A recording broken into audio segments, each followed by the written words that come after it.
हम लोग part first पढ़ चुके हैं, पार्ट सेकंड पढ़ चुके हैं और पार्ट थर्ड अभी पढ़ रहे हैं। ठीक है, पार्ट थर्ड में हम लोग देखेंगे, पार्ट थर्ड की शुरुआत कर रहे हैं। दोनों का जो कंबाइंड प्रॉपर्टी होता है, ठीक है, दोनों का जो कंपैरेटिव प्रॉपर्टी होता है, कंपैरेटिव का मतलब होता है दोनों को कंपेयर करके, और दोनों का कंपैरिजन करेंगे किसका, प्रॉपर्टी का। ठीक है, तो हेडिंग है comparative properties of acid and bases. ठीक है, तो दोनों का क्या प्रॉपर्टीज है, एसिड और बेस का, दोनों का क्या कंपैरिजन है प्रॉपर्टी का, है ना। ठीक है, पहला है कोरोसिव एक्शन ऑन स्किन। ठीक है, पहला क्या है, कोरोसिव एक्शन ऑन स्किन। देखिए कोरोसिव एक्शन क्या होता है, कोरोसिव एक्शन का मतलब जब भी एसिड या बेस हमारे स्किन पे गिरेगा तो वहां पे जलन हो जाएगा। ठीक है, वहां पे छोटे छोटे छोटे छोटे फफोले टाइप के पड़ जाएंगे। ठीक है, वहां पे ऐसा भी हो सकता है कि अंदर का मांस का कुछ टुकड़ा दिखने लगे, सूज जाए, वहां पे स्किन पूरा हट जाएगा और वहां मांस का टुकड़ा दिखने लग जाएगा। तो ये सब जो होता है इसको बोलते हैं कोरोसिव नेचर। क्या बोलते हैं, कोरोसिव नेचर। अगर ऐसा करने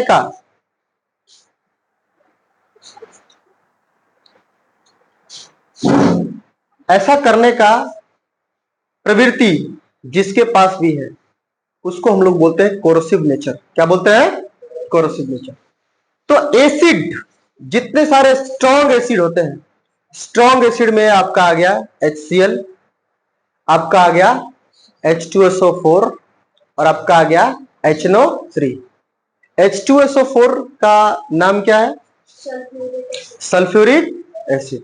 H2SO4 का नाम क्या है, सल्फ्यूरिक एसिड। ठीक है, और HNO3 का नाम क्या है, chemical name, nitric acid. Very good. और HCl का क्या नाम है, हाइड्रोक्लोरिक एसिड। तो ये तीनों के तीनों एसिड जो है वो मिनरल एसिड है और ये काफी स्ट्रॉन्ग एसिड होता है। तो ये कोरोसिव नेचर का होता है। कैसा होता है, कोरोसिव नेचर का। ठीक है, all acids and some alkalis. अब बात करते हैं अल्कलीज क्या होता है। ठीक है, पहले तो अल्कलीज जो होता है हम जानेंगे कि अल्कलीज एसिड को कहते हैं कि बेस को कहते हैं। अल्कली जो है एसिड होता है कि बेस होता है, बताइए। तो देखो ध्यान से, कल भी हमने बताया था कि जो अल्कलीज होता है वो क्या होता है, सबसे पहले तो स्ट्रॉन्ग बेस होता है। क्या होता है, स्ट्रॉन्ग बेस। ठीक है, अल्कलीज क्या होता है, स्ट्रॉन्ग बेस। लेकिन अल्कलीज की पहचान स्ट्रॉन्ग बेस से नहीं है, अल्कलीज की पहचान डिसॉल्विंग से है। ये पानी के अंदर डिसॉल्व हो जाते हैं अल्कलीज। देखो यहां पे बेस नहीं आ रहा है, ठीक है, यहां से देखते हैं, ये आ रहा है ना, ठीक, ध्यान से देखिएगा। Those alkalis the base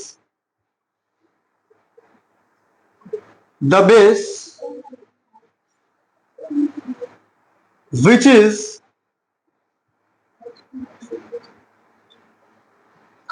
dissolved in water। ठीक है, the alkalis, the base which dissolve in water। ऐसा बेस जो वाटर के अंदर क्या हो जाए, डिसॉल्व हो जाए, उनको हम लोग बोलते हैं अल्कलीज। क्या बोलते हैं, अल्कलीज। अब देखिए ध्यान से, हमने बोला कि अल्कली जो होते हैं वो स्ट्रॉन्ग बेस होते हैं। क्या होते हैं, स्ट्रॉन्ग बेस। तो बताओ क्या NaOH एक स्ट्रॉन्ग बेस है, बोलो बोलो। NaOH जो है वो क्या है, स्ट्रॉन्ग बेस। क्या MgOH का होल ट्वाइस एक स्ट्रॉन्ग बेस है, बोलो। ये भी एक स्ट्रॉन्ग बेस है। ठीक है, ये भी क्या है, स्ट्रॉन्ग बेस है। तो कहने का मतलब ये होता है कि ये जितने सारे एसिड्स होते हैं, जितने सारे एसिड्स होते हैं और कुछ अल्कलीज यानी कि स्ट्रॉन्ग बेस, ये कोरोसिव एक्शन शो करते हैं। क्या करते हैं? कोरोसिव एक्शन शो करते हैं। कहां करते हैं? स्किन पे। कहां करते हैं? स्किन पे। अगर आप इसको प्लास्टिक में रखोगे या फिर इसमें ग्लास जार में रखोगे, ग्लास का जार मतलब क्या बोलते हैं, शीशे का बर्तन, शीशे का बर्तन में रखोगे तो यहां पर वो कोरोसिव नेचर उनके साथ शो नहीं करेंगे। लेकिन वही एक कॉपर के मेटल में रखो, कॉपर के बर्तन में रखोगे या फिर आयरन के बर्तन में रखोगे तो वो क्या शो करेंगे? कोरोसिव नेचर शो करेंगे, यानी कि उसको अंदर से गलाने लगेंगे। जैसे स्किन को गला देते हैं, वैसे उसको भी वो क्या करेंगे? गलाने लगेंगे। ठीक है, आप लोग जो है इस वीडियो को जा करके घर पे सभी लोग यहां पढ़ने के बाद एक बार वीडियो को शांति से सब बैठ करके आप देखिए। उसके बाद इसके अंदर जितने सारे कॉन्सेप्ट है कोई डाउट नहीं रहेगा, कोई डाउट नहीं। ठीक है, तो इससे बहुत ज्यादा आप लोग का स्ट्रांग हो जाएगा बेस, है ना। बेस पढ़ रहे हो ना, बेस स्ट्रांग हो जाएगा। और कोई सा भी कंपटीशन दो आप, कोई सा भी कंपटीशन, इससे बाहर क्वेश्चन नहीं आता है। ये आप जो 7th लेवल पे पढ़ रहे हो ना, इसमें बहुत सारा 90%, 80 to 90% इसमें पूरा कंप्लीटली 10th में पढ़ते हैं हम लोग। ठीक है,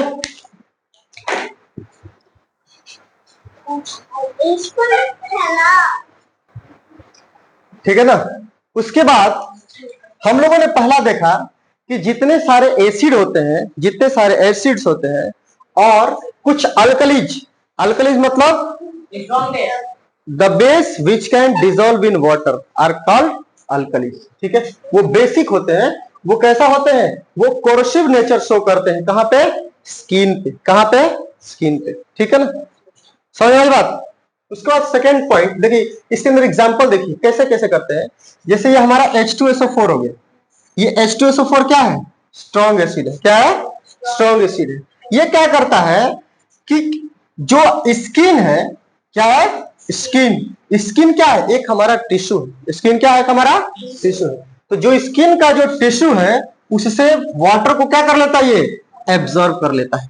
तो अब एक बात बताओ, सुनो, एक पेड़ का पत्ता है, एक पेड़ का पत्ता है। अब उस पेड़ के पत्ते से आप धूप में उसको रख दोगे तोड़ करके, तो सारा का सारा वाटर क्या हो जाएगा? एब्जॉर्ब हो जाएगा। अब वो एब्जॉर्ब होने के बाद क्या उसका कलर चेंज हो जाएगा? यस, बिल्कुल, उसका कलर चेंज हो जाएगा और एकदम सिकुड़ जाएगा। तो वैसे ही स्किन का जो टिश्यू है, स्किन के अंदर जो टिश्यू है, वो टिश्यू के अंदर वो पूरा पानी से बना हुआ है। मतलब हमारे बॉडी में 70 to 80% तो वाटर ही रहता है और वही वाटर को सूख जाएगा, वही वाटर को कोई एब्जॉर्ब कर लेगा, तो इस सेल क्या हो जाएंगे? वहां के पूरा डेड हो जाएंगे। पूरा क्या हो जाएंगे? डेड। और एक अलग कलर के हो जाएंगे, काले हो सकते हैं, रेड हो सकते हैं, कुछ भी हो सकते हैं। समझ में बात? तो इस तरह से हो सकते हैं। उसके बाद HNO3, इसको क्या बोलते हैं? Nitric acid.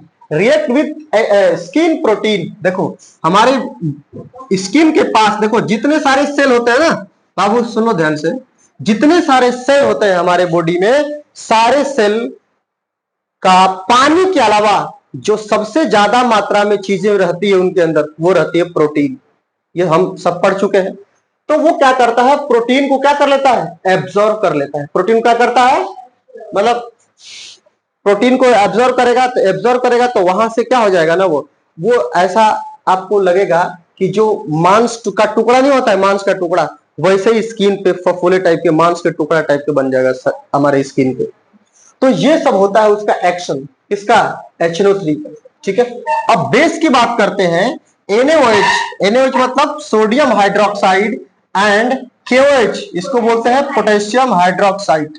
ठीक है, अच्छा, इसको बोलते हैं कास्टिक। क्या बोलते हैं? Caustic soda. क्या बोलते हैं इसको? Caustic soda. अब कास्टिक सोडा का यूज जानते हैं कहां होता है? कहां होता है? वॉशिंग में। क्या होता है? वॉशिंग में। और ये पोटास, इसको बोलते हैं कास्टिक पोटास। इसको क्या बोलते हैं? Caustic potash. अब ये क्या करते हैं कि जब स्किन पर इसको डालोगे आप, तो छोटे छोटे फफोला होता है ना, देखो ये हमारा मान लो हाथ का स्किन है, तो इसके ऊपर ऐसे छोटे छोटे फफोले पड़ जाएंगे ऐसे, ठीक है ना, पूरे स्किन पे पड़ जाएंगे।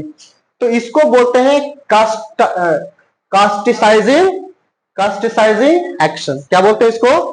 कास्टिसाइजिंग एक्शन। तो कास्टिसाइजिंग एक्शन होता है किसका किसका? NaOH मतलब सोडियम हाइड्रोक्साइड और पोटेशियम हाइड्रोक्साइड KOH का, है ना। इसलिए हम लोग इसको क्या बोलते हैं? इसलिए हम इसको बोलते हैं कास्टिक सोडा और कास्टिक पोटास। समझ में आई बात? चलिए देखिए, उसके बाद reaction with acid and bases. सुनो बाबू, देखो, जब एसिड को बेस के साथ रिएक्शन करते हैं तो इसको बोलते हैं न्यूट्रलाइजेशन रिएक्शन। क्या बोलते हैं? When acid react with the base, this reaction is called neutralisation reaction. सुनो, तो जब न्यूट्रलाइजेशन रिएक्शन होता है तो दो चीज बनता है। जब न्यूट्रलाइजेशन रिएक्शन होता है तो क्या क्या बनता है? दो चीज बनता है। पहला बनता है अल्कलीज। क्या बनता है? अल्कलीज। और अल्कलीज ऐसा बेस जो वाटर के अंदर डिसॉल्व हो जाए। और दूसरा क्या बनता है? सॉल्ट बनता है। क्या बनता है? सॉल्ट बनता है। क्या बनता है? सॉल्ट बनता है। अब ये जो अल्कलीज और सॉल्ट बनने का जो प्रोसेस है, इसको हम लोग बोलते हैं न्यूट्रलाइजेशन रिएक्शन। देखिए ध्यान से, ये KOH क्या है बताइए? KOH क्या है? Potassium hydroxide. KOH क्या है? Potassium hydroxide. ये H2SO4 सल्फ्यूरिक एसिड के साथ रिएक्ट किया है तो देखिए क्या बना है? KSO4। क्या बना है ये? KSO4। इसको बोलते हैं पोटेशियम सल्फेट। इसका क्या नाम है?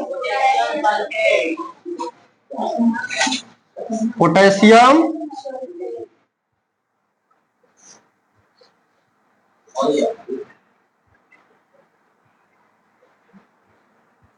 इसका नाम है पोटेशियम सल्फेट। और ये आपको क्या है? वाटर। ये क्या है? वाटर। ध्यान से देखिए, ये जो पोटेशियम सल्फेट है ये क्या है? एक प्रकार का ये है सॉल्ट, क्योंकि इसके अंदर सल्फेट लगा है। जिसके अंदर सल्फेट लगा रहता है, जिसके अंदर क्लोराइड लगा रहता है, जिसके अंदर कार्बोनेट लगा रहता है, ये सब क्या होते हैं? सॉल्ट्स होते हैं। क्या होते हैं? सॉल्ट्स होते हैं। तो क्या ये पोटेशियम सल्फेट सॉल्ट्स है? बोलो, बिल्कुल सॉल्ट्स।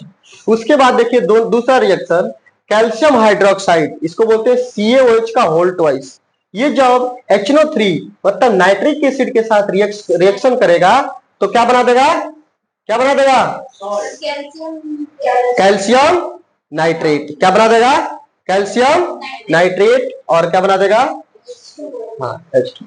तो ये भी एक नाइट्रेट भी क्या एक प्रकार का सॉल्ट है। नाइट्रेट भी क्या एक प्रकार का सॉल्ट है। तो यहां से देखिए ध्यान से, हम लोग लिख सकते हैं, हम लोग एक पॉइंट लिख सकते हैं। क्या लिख सकते हैं? ऊपर मिटा दे। देखिए हम लोग क्या लिखेंगे कि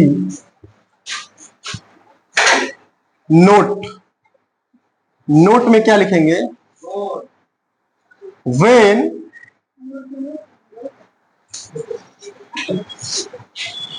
strong acids and strong base, when strong acid and strong base react with each other,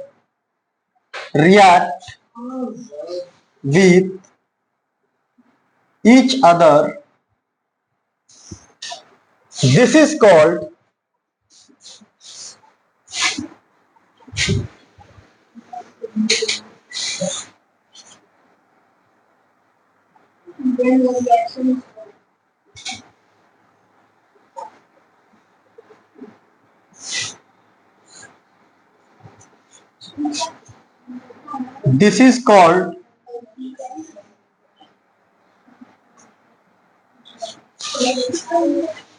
neutralisation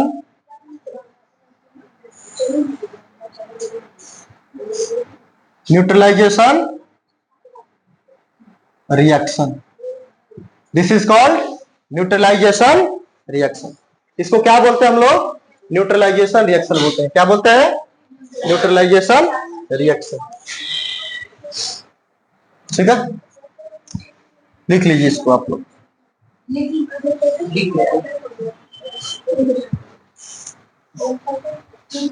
कोई पॉइंट इसके अंदर, कोई डाउट? देखिए हम लोगों ने थोड़ा सा देखा यहां पर न्यूट्रलाइजेशन रिएक्शन। ठीक है, अब हम लोग न्यूट्रलाइजेशन रिएक्शन, हमको ये पता है कि न्यूट्रलाइजेशन रिएक्शन तब होता है जब स्ट्रॉन्ग एसिड और स्ट्रॉन्ग बेस आपस में क्या करते हैं, रिएक्ट करते हैं। ठीक है, अब हम देखते हैं कैसे होता है। जैसे मान लो एक हमने एक कंटेनर बनाया, ठीक है, ये क्या बनाया, कंटेनर। अब ध्यान से देखिएगा, बहुत कंसेप्चुअल चीज बता रहे हैं। हमने इसके अंदर एसिड भी डाला और इसके अंदर बेस भी डाल दिया। तो बताओ एसिड में हम HCl ले लेते हैं, कोई दिक्कत है आप लोग को? और बेस में NaOH ले लेते हैं। बोले सर ये क्यों ले रहे हैं आप? बोले सबसे आसान है बाबू, इसी को समझना, क्योंकि ये जो प्रॉपर्टी शो करेगा वैसे आगे और भी सारे वैसी प्रॉपर्टी शो करेंगे।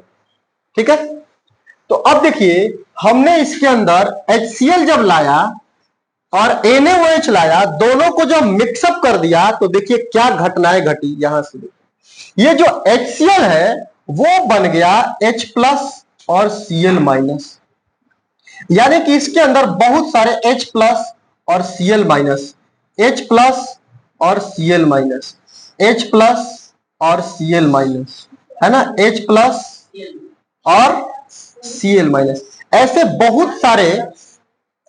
बहुत सारे इसके H+ और Cl- के आयन्स टूट जाएंगे। ठीक है, अब इसको हम लोग बोलते हैं, देखो बेटा, इसको बोलते हैं कटायन और इसको बोलते हैं एनायन। मतलब जिसके ऊपर पॉजिटिव चार्ज होता है उसको हम लोग बोलते हैं कटायन। क्या बोलते हैं? कटायन। और जिसके ऊपर नेगेटिव चार्ज होता है इसको बोलते हैं एनायन। अब देखो H+ क्या है हमारा? कटायन। H+ क्या है? कटायन। और Cl- क्या है? एनायन। हाँ ठीक है, कटायन इसको पढ़ते हैं, इसको एनायन पढ़ते हैं। ठीक है, अब सुनिए ध्यान से, उसी तरह से NaOH जो है कैसा टूट जाएगा भाई? Na+ और OH-, Na+ और OH-, Na+ और OH-। इस तरह से बहुत सारे आयन ऐसे टूट जाएंगे। अब सुनो ध्यान से, अब क्या होगा कि ये जो H+ आयन है, ध्यान से देखिए, ये जो H+ आयन है ये OH- को न्यूट्रलाइज कर देगा। ठीक है, लिखेंगे यहां पे H+ ions neutralise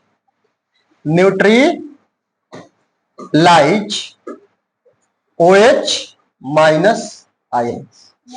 H+ ion neutralise OH- ion, यानी कि जो H+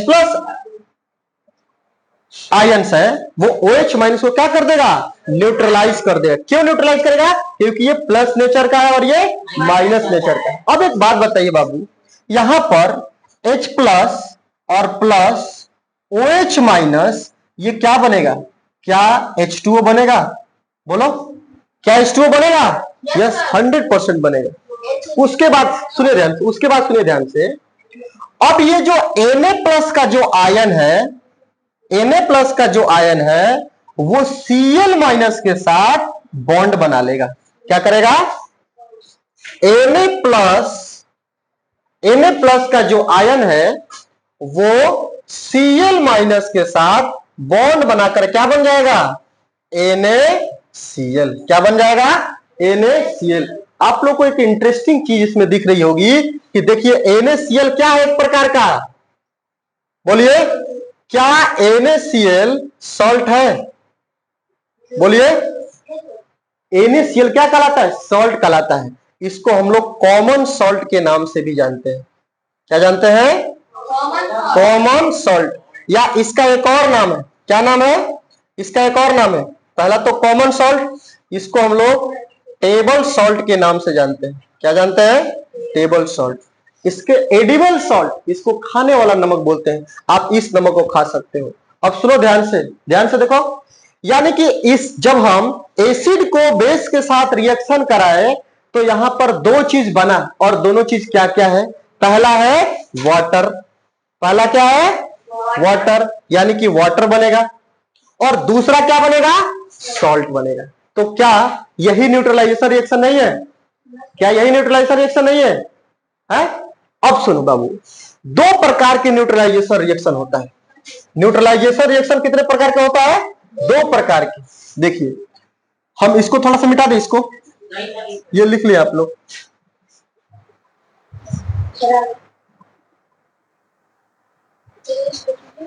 इसको इसको मैं मिटा देता हूं फिलहाल के लिए। देखिए,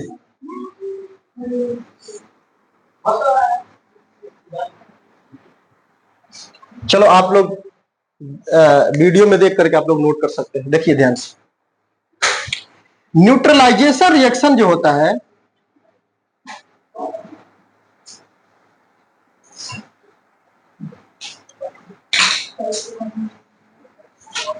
न्यूट्रलाइजेशन रिएक्शन देखिए दो प्रकार का होता है। पहला कंप्लीट न्यूट्रलाइजेशन रिएक्शन। पहला क्या होता है? Complete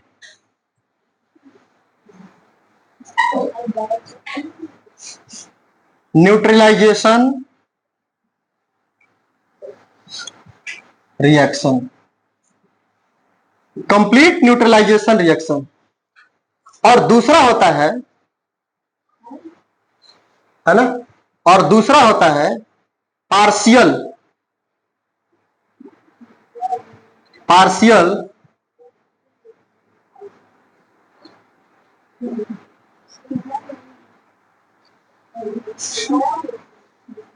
partial neutralisation reaction. ठीक है, पहला कंप्लीट न्यूट्रलाइजेशन रिएक्शन और दूसरा पार्शियल न्यूट्रलाइजेशन रिएक्शन। ठीक है, कंप्लीट कंप्लीट न्यूट्रलाइजेशन रिएक्शन में देखिए क्या होता है। When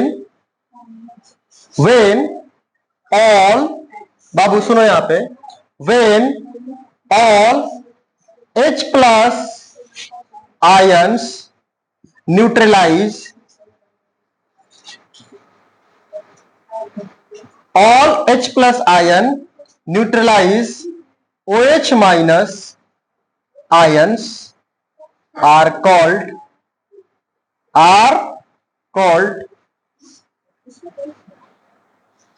complete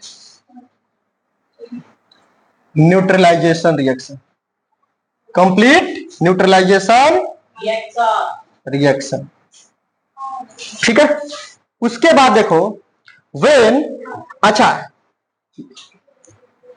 in this complete neutralisation reaction, सुनो बाबू, in this type of reaction, in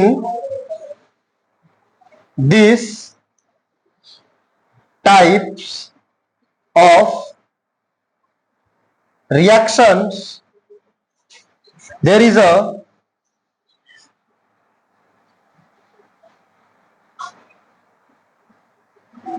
neutral salt is formed। Neutral salt is form. इसमें क्या फॉर्म होता है? न्यूट्रल सॉल्ट फॉर्म होता है। इसमें क्या फॉर्म होता है? Neutral salt. क्योंकि जितने सारे H प्लस आयन है वो OH माइनस को, OH माइनस जो आयन है उसको कंप्लीटली क्या कर चुके हैं? न्यूट्रलाइज कर चुके हैं। लेकिन कुछ केस में ऐसा होता है जब स्ट्रॉन्ग एसिड और स्ट्रॉन्ग बेस नहीं होता है। मान लो स्ट्रॉन्ग एसिड हो गया अब वीक बेस हो गया, या फिर स्ट्रॉन्ग बेस हो गया अब वीक एसिड हो गया, तो उस समय क्या होता है? When when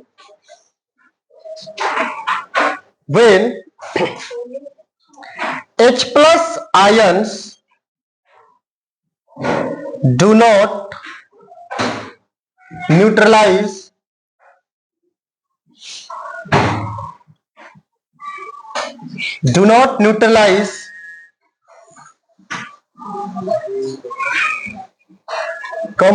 completely of OH minus ions, ठीक है। This is called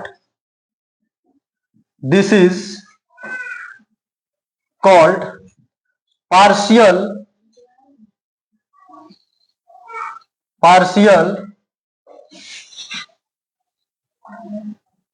neutralisation reaction. Partial neutralisation reaction. अब सुनिए ध्यान से, in partial neutralisation reaction, in partial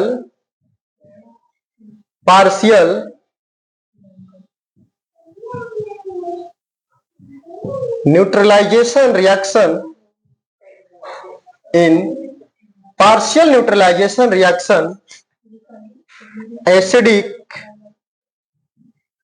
and basic salts are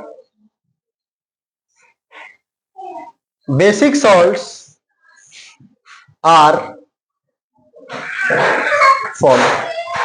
इसमें क्या होता है, एसिडिक और बेसिक सॉल्ट फॉर्म होगा जब H प्लस आयन, सारे OH minus H plus ion, पूरा का पूरा H plus ion OH minus ion के साथ न्यूट्रलाइज नहीं होगा, तो उस समय क्या होता है कि स्ट्रॉन्ग एसिड और एसिडिक सॉल्ट और बेसिक सॉल्ट बनता है, वहां पर न्यूट्रल सॉल्ट नहीं बनेगा। तो जितने सारे सल्फेट हो गए, आपके कार्बोनेट हो गए, है ना, जो हमारा न्यूट्रल सॉल्ट होता है वो क्या होता है, NaCl। न्यूट्रल सॉल्ट क्या होता है, NaCl, जिसमें कार्बोनेट लगा है, सल्फेट लगा है, नाइट्रेट लगा है, ये सब जो होते हैं वो एसिडिक और बेसिक सॉल्ट्स होते हैं। समझ में आई बात? तो ध्यान से देखिएगा कि न्यूट्रल सॉल्ट तब बनते हैं जब कंप्लीट न्यूट्रलाइजेशन होता है। क्या होता है, कंप्लीट न्यूट्रलाइजेशन। और बेसिक सॉल्ट तब बनते हैं और एसिडिक सॉल्ट तब बनते हैं जब इनकम्प्लीट को बोलते हैं पार्शियल न्यूट्रलाइजेशन रिएक्शन। तो पार्शियल न्यूट्रलाइजेशन रिएक्शन में क्या होता है कि H प्लस आयन जो होता है वो पूरा का पूरा OH माइनस को न्यूट्रलाइज नहीं कर पाता है, ठीक है, समझ में आई बात। लेकिन जब स्ट्रॉन्ग एसिड और स्ट्रॉन्ग बेस को रिएक्शन कराते हैं तो वहां पर देखा जाता है कि जितने भी H प्लस आयन है OH माइनस आयन को न्यूट्रलाइज कर देते हैं, इसलिए न्यूट्रल सॉल्ट का निर्माण करते हैं। और दोनों ही केस में, चाहे पार्शियल न्यूट्रलाइजेशन रिएक्शन हो और चाहे कंप्लीट न्यूट्रलाइजेशन रिएक्शन हो, सॉल्ट एंड वाटर बनता है, ठीक है। इन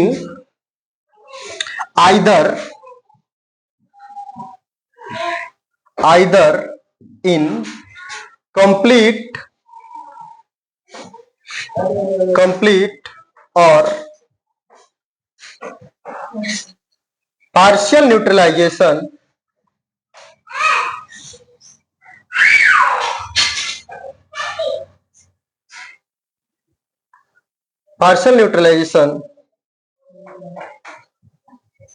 reaction, there is a salt and water are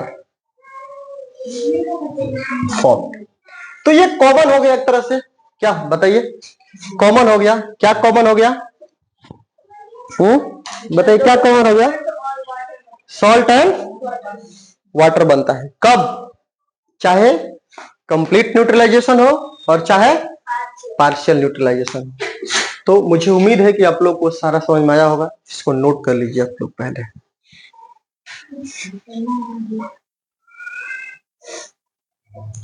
अब हम लोग देखेंगे इसके अंदर, आप लोग को डाउट आ रहा है कि सर H प्लस और OH माइनस, मतलब H प्लस कब बनता है और माइनस कब बनता है, यही ना पूछ रहे हैं आप लोग। मतलब प्लस कब बनेगा और माइनस कब बनेगा। सुनिए ध्यान से, देखिए, एक होता है आप सब जो है अपनी जिंदगी में खुशहाल रहना चाहते हैं, ठीक है। आप कोई टेंशन आपको नहीं है जीवन में, अगर कोई टेंशन नहीं है इसका मतलब आप स्टेबल हो। क्या हो? स्टेबल। उसी तरह से जितने सारे एलिमेंट है पीरियोडिक टेबल में, जितने सारे एलिमेंट है पीरियोडिक टेबल में, वो सब क्या होना चाहते हैं? स्टेबल होना चाहते हैं। क्या होना चाहते हैं? स्टेबल होना चाहते हैं। तो स्टेबल प्राप्त हो, स्टेबिलिटी के लिए, अपनी स्टेबिलिटी के लिए वो दो चीज करते हैं, मतलब स्टेबिलिटी के लिए, for stability,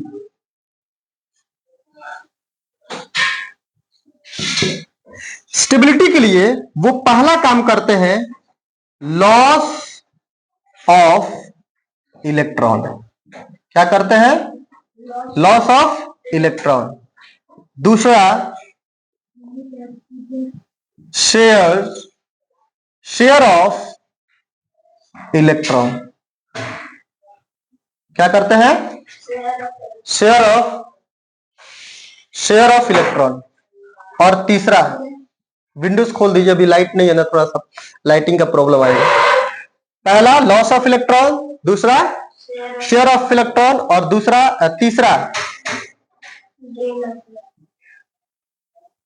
gain of electron. ठीक है। अब सुनिए ध्यान से, ये लॉस कौन करता है? तो जिसके आउटर मोस्ट ऑर्बिट में है ना, इन outermost orbit, outer most orbit 1, 2, 3 electron is present. ठीक है, तो यही बात। तो जिसके आउटर मोस्ट ऑर्बिट में 1, 2 या 3 इलेक्ट्रॉन रहते हैं, वो अपने इलेक्ट्रॉन को क्या करते हैं? लूज कर देते हैं। ठीक है। In outermost orbit 1, 2, 3 electron is present, then it loses electrons and formed cation. और क्या बन जाता है? कटायन। ठीक है। जैसे एग्जांपल के लिए हम बताते हैं, देखिए ध्यान से,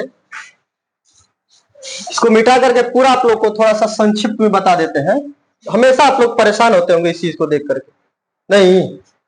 देखिए, अब सुनिए ध्यान से। जैसे सोडियम जो होता है ना, सोडियम, तो सोडियम के आउटर मोस्ट ऑर्बिट में 1 इलेक्ट्रॉन होता है। तो देखो, इसके पहले ऑर्बिट में 2 इलेक्ट्रॉन होते हैं, दूसरे में रहते हैं 8 इलेक्ट्रॉन, और लास्ट में 1 बच जाता है। तो ये 1 इलेक्ट्रॉन कहां चला जाएगा? आउटर मोस्ट ऑर्बिट में। तो अब क्या करता है सोडियम? क्या करता है? अपने 1 इलेक्ट्रॉन को लूज कर देता है और बन जाता है सोडियम आयन। क्या बन जाता है? Sodium ion. उसके बाद अगर हम लोग मैग्नीशियम की बात करें, तो मैग्नीशियम का जो इसका एटॉमिक नंबर होता है 11, है ना, तो 2, 8, 10 और 1, 11। मैग्नीशियम का एटॉमिक नंबर होता है 12, तो हो जाएगा 2, 8, 2। इसके आउटर मोस्ट ऑर्बिट में कितने इलेक्ट्रॉन बचे? 2। कितने बचे? 2। तो ये 2 इलेक्ट्रॉन को लूज करेगा, यानी कि जो मैग्नीशियम है वो 2 इलेक्ट्रॉन को लूज कर देगा और बन जाएगा क्या? Mg+2।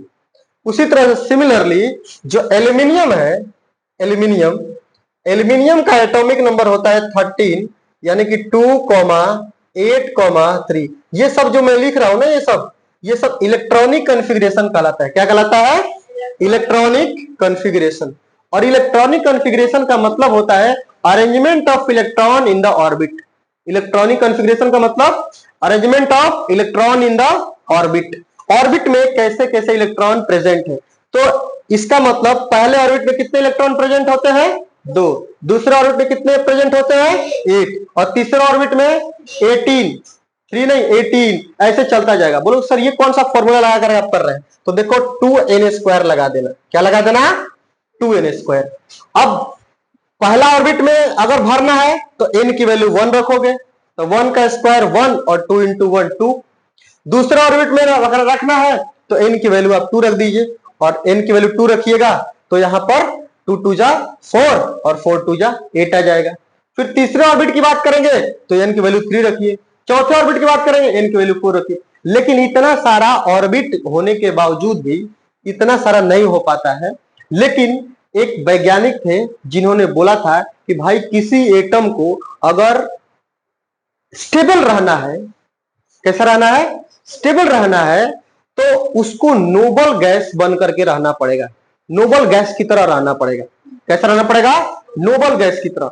अब नोबल गैस ऐसा होता है कि उसके लास्ट ऑर्बिट में 8 इलेक्ट्रॉन रहते हैं। कितने इलेक्ट्रॉन रहते हैं, 8 इलेक्ट्रॉन।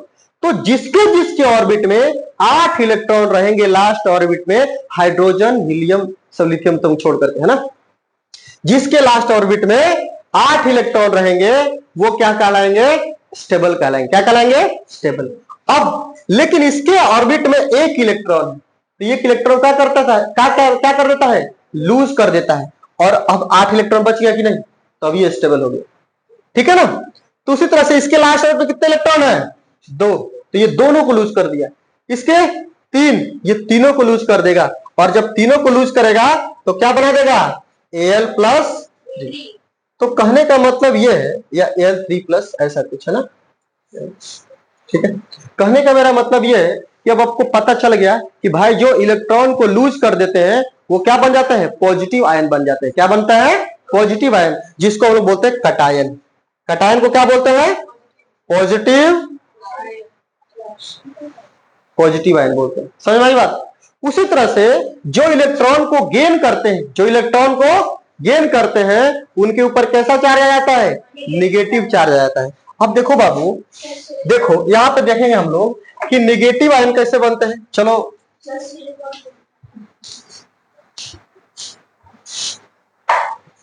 देखो, जैसे मान लेते हैं कि हमारे पास एक क्लोरीन, क्या है, क्लोरीन। तो क्लोरीन का एटॉमिक नंबर होता है 17। क्लोरीन का एटॉमिक नंबर कितना होता है, 17। तो 17 का इलेक्ट्रॉनिक कॉन्फ़िगरेशन लिखोगे तो पहले ऑर्बिट में कितने इलेक्ट्रॉन रहेंगे, 2, दूसरे में कितने रहेंगे, 8, और तीसरे में रहेंगे 7। अब एक बात बताओ, ये 7 इलेक्ट्रॉन को लूज नहीं कर सकता है, क्योंकि जब इलेक्ट्रॉन लूज होता है तो उस एटम का एनर्जी लॉस होता है। ठीक है, यानी कि ये 7 इलेक्ट्रॉन को लूज करने के लिए इसके पास एनर्जी हो ही नहीं सकता है। कोई भी एटम जो है लास्ट से लास्ट 3 इलेक्ट्रॉन को लूज कर सकता है, 3 इलेक्ट्रॉन से ज्यादा वो लूज नहीं कर सकता है, क्योंकि उसकी मैक्सिमम एनर्जी उतनी ही है कि वो 3 इलेक्ट्रॉन को लूज कर सके। समझ आई बात। लेकिन जिसके लास्ट ऑर्बिट में 5 इलेक्ट्रॉन होते हैं, 6 इलेक्ट्रॉन होते हैं, 7 इलेक्ट्रॉन होते हैं, वो लूज नहीं कर सकते, वो हमेशा क्या करेंगे, गेन करेंगे। तो यहां से ये जो क्लोरीन है 1 इलेक्ट्रॉन को गेन करेगा और बन जाएगा Cl-। क्या बन जाएगा, Cl-। समझ में आई बात। तो जो इलेक्ट्रॉन को गेन करते हैं वो क्या बन जाते हैं, क्या बन जाते हैं, एनायन बन जाते हैं। क्या बन जाते हैं, एनायन बन जाते हैं।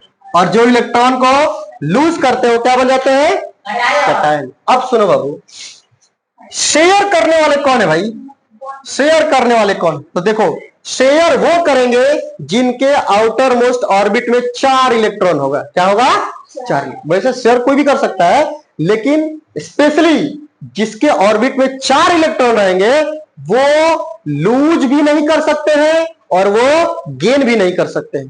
जब कोई लूज नहीं कर सकता है, कोई गेन नहीं कर सकता है, तो क्या करेगा, शेयर करेगा। क्या करेगा, शेयर करेगा। अब एक बात बताओ, सुनो, जैसे मान लो कि हमने बोला कि भाई हमको 100 रुपया तुम उधार दे दो, या हमें जरूरत है, भूख लगी है, मुझे 100 रुपया दे दो।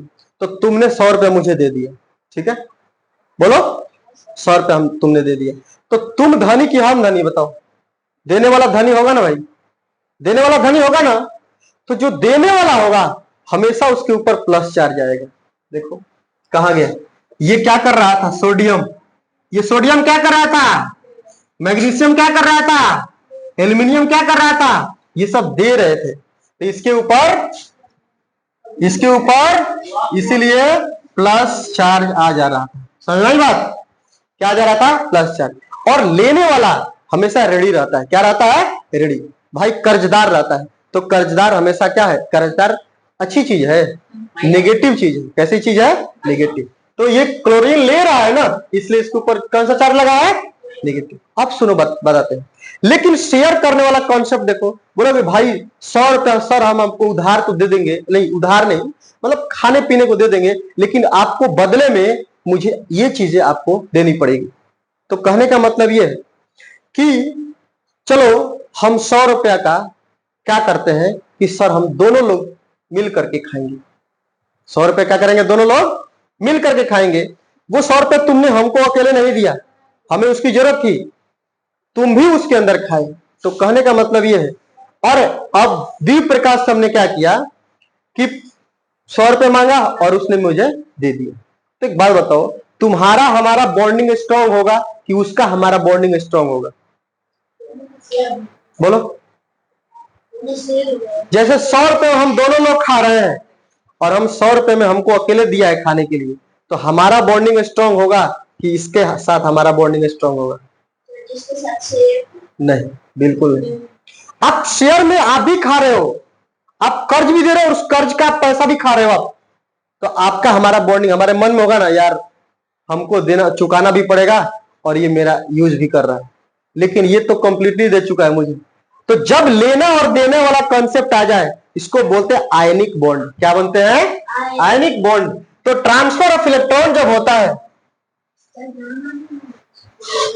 Transfer of electron. अब बालक, ट्रांसफर ऑफ इलेक्ट्रॉन का मतलब क्या होता है, इलेक्ट्रॉन देना या इलेक्ट्रॉन लेना, इलेक्ट्रॉन देना या इलेक्ट्रॉन लेना, उसको हम लोग क्या बोलते हैं, ट्रांसफर ऑफ इलेक्ट्रॉन। तो ट्रांसफर ऑफ इलेक्ट्रॉन के कारण आयनिक बॉन्ड बनता है। क्या बनता है, आयनिक बॉन्ड।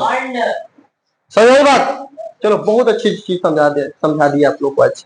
उसके बाद जब शेयर ऑफ इलेक्ट्रॉन होता है, शेयर ऑफ इलेक्ट्रॉन, जब शेयर ऑफ इलेक्ट्रॉन होता है तो क्या बनता है, कोवैलेंट बॉन्ड बनता है। क्या बनता है, कोवैलेंट बॉन्ड, कोवैलेंट बॉन्ड बनता है। समझ आई बात? उसके बाद एक कोऑर्डिनेट बॉन्ड होता है। क्या होता है, कोऑर्डिनेट बॉन्ड होता है। और एक मेटेलिक बॉन्ड होता है। क्या होता है, मेटेलिक बॉन्ड। देखो बॉन्ड जो होता है ना, बॉन्ड, बॉन्ड का मतलब देखो बेटा, ये जो HCl लिखा हुआ है ना, जो HCl लिखा हुआ है, ये हाइड्रोजन को क्लोरीन के साथ बॉन्डिंग में है। हाइड्रोजन जो है वो क्लोरीन के साथ क्या है, बॉन्डिंग में है। अब उसको दिखाते हम लोग नहीं है, यहाँ पे उसको दिखाते नहीं है, डायरेक्ट हम लोग क्या लिखता है, HCl। तो देखो बॉन्ड जो होता है वो देखो 4 प्रकार के होता है। पहला होता है आयनिक बॉन्ड, आयनिक बॉन्ड। दूसरा होता है कोवैलेंट बॉन्ड, दूसरा क्या होता है, कोवैलेंट बॉन्ड। और तीसरा होता है कोऑर्डिनेट बॉन्ड, कोऑर्डिनेट बॉन्ड। और चौथा होता है मेटालिक बॉन्ड। समझ में आई बात? तो इस तरह से हमारा बॉन्ड बनता है ना, समझ में? तो पूरा का पूरा कंसेप्ट आप लोगों का क्लियर हो गया कि माइनस कब बनता है और प्लस कब बनता है। माइनस कब बनता है, जब कोई इलेक्ट्रॉन को लेता है, और प्लस कब बनता है, जब कोई इलेक्ट्रॉन को देता है। तो इसके साथ आज का क्लास फिनिश हो गया। मुझे उम्मीद है कि आप लोग को अच्छे समझ में आया होगा, और कोई भी डाउट हो तो नेक्स्ट क्लास में हमसे पूछ लीजिएगा आप लोग, ठीक है।